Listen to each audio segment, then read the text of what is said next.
his off the radar today at 4:45 on many things. All right, let me ask you guys a question. The Big 12 is going to try to find a way as much as they possibly can to make money. There was when the Texas and Oklahoma story broke, and that's now been forever ago in late July, that, my God, they even admitted, Bob Bowlsby admitted what percentage of what they're getting with the television revenue, with the television contract, with the grant of rights, and how much of a percentage they will lose with the value of Texas and Oklahoma. No one's ever argued that. But they've now had this comeback. And it gets to a point, how much are they going to get? We don't know. Pac-12 will be next most likely to announce what they have, and the Big 12 can then look at that and go from there. So how do you make more money? One is the Big 12 is still one of the rarities with a Tier 3, and that's not a lot of money. I think each team gets about $4 million from that. But how do you make more money? How about this idea? What are the pros and cons, in your opinion, if the Big 12, once they're formed, and it is a 12 to 16 team league, what about having 10 conference games? You eliminate a non-conference game. You also eliminate giving up part of the gate or whatever else with a non-conference game, or giving somebody $500,000 to come get beaten, and sometimes they beat you. What's the pros and cons if the Big 12 is to go to a 10-game conference schedule? I think the first big pro would be your television contract would have more value to it on Tier 1 and Tier 2, and even Tier 3 for maybe your lesser ones, that Kansas versus USF game that could happen down the line that people may not care about, but even still. And, outside of the 16 potential teams that we've talked about, or even of the 12, there are only 3 teams with a major out-of-conference rival, and one of them is in conference now, which would be Oklahoma and Oklahoma State. So if they want to keep Bedlam going, that would be one of Oklahoma State's games. It would, BYU and Utah, and then Iowa and Iowa State, which they would obviously try to keep going. But that's one of their 12, with means they only have to schedule one of the game every year, which makes it easier on those teams. Harder would be, it's for 3 teams. It's tough to get that out of conference game, but I think that's negligible for the money you could make. Yeah, I think for one, it would be of much more interest to the networks. I think you'd much rather have a Baylor-Iowa State extra game than a Baylor versus SFA type of game. So you're still going to have Baylor-SFA, I'm sure, or games like that. But if you could replace a Texas Southern with a BYU, then I think that's a big deal. I think that would obviously be of interest to the TV networks. I think it would, in another positive way, be unique to the Big 12. Nobody's playing 10 conference games, right? So that would be something entirely unique to them. As far as the cons, what immediately jumps into mind is just you would beat up each other so much. 10 conference games. Who's going 10-0? That'd be difficult. How does that then affect your national championship hopes? Because, this new conference is all about stabilizing, but also about eventually winning and being competitive. And if you got 10 conference games, that's really asking a lot for schools to try and run that gamut. 9's been proven to be pretty difficult other than for Oklahoma. That immediately pops into mind as a potential con.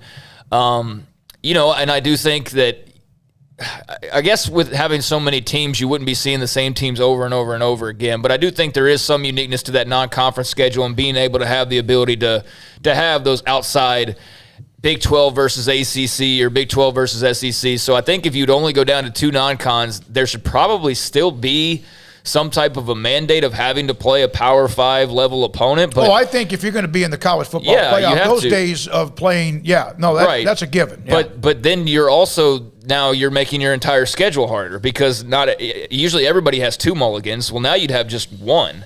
Or one gimme game, so to speak, rather than having 2. So, I see pros and cons to both sides just thinking about it in the last, 2.5 minutes or so, but it's definitely intriguing just for the uniqueness of it. Yeah, so, I wouldn't do it if there was no 12-team playoff. If there's a 12-team playoff, then, if they bail on the 12-team playoff, which I don't think any of us think they're going to do, but if there's no 12-team playoff, then I'm not going to play 10 conference games and assure myself when some are playing 8. But if, in fact, the college football playoff does explode to 12, then to me, all right, so let's look at this. If you play 10 conference games, you get to keep all the money. Yeah. Every game that's on television means either whatever network deal you're going to end up with, whether it's tier 1 or tier 2, and most of them would like conference games. They're better. Now, you have some really salty non-conference games that are good too. But your games, that's one more weekend of all your games that will be on tier 1, tier 2, or tier 3. From a network perspective, they want that, and then you also then get to keep all the money. There's no split of 50% or paying somebody an extra $500,000 or whatever. Then, if you're Iowa State, you still have an opportunity to play Iowa. You don't lose. You have 2 games left, 2 non-conference games left. So you get to still keep if you have a natural rivalry. And most of the teams now don't. Brigham Young would have Utah, and then a few others would have theirs along the way. And whatever Baylor decides to do let's see. with that, whatever TCU decides to do, because SMU, if that in fact does occur, they're already in the conference.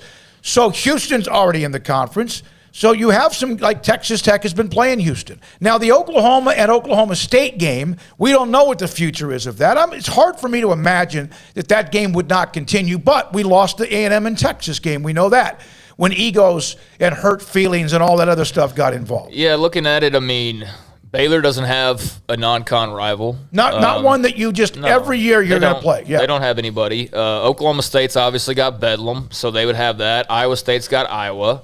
Tech doesn't really have one, and I guess the closest would be Houston. I mean, just based on, I guess, recent history, they seem to have matched up a lot, but again, they would be conference mates, so there's not one there. K-State, there's not one there, unless – no, I mean, there's really not. TCU, no. West Virginia – I mean, now you're putting Cincinnati. They'd have Pitt.